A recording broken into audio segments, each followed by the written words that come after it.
Okay, we've just used the Quartz Refresh on this island bench.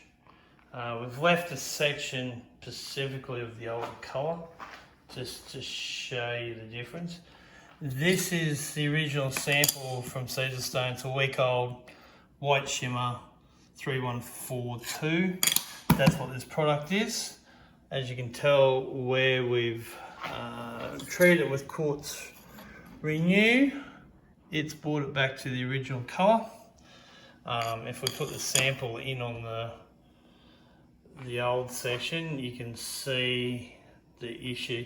This little spot here is just a test sample that we're doing for tests for sample products. But if you have a look across the bench, it's actually shinier.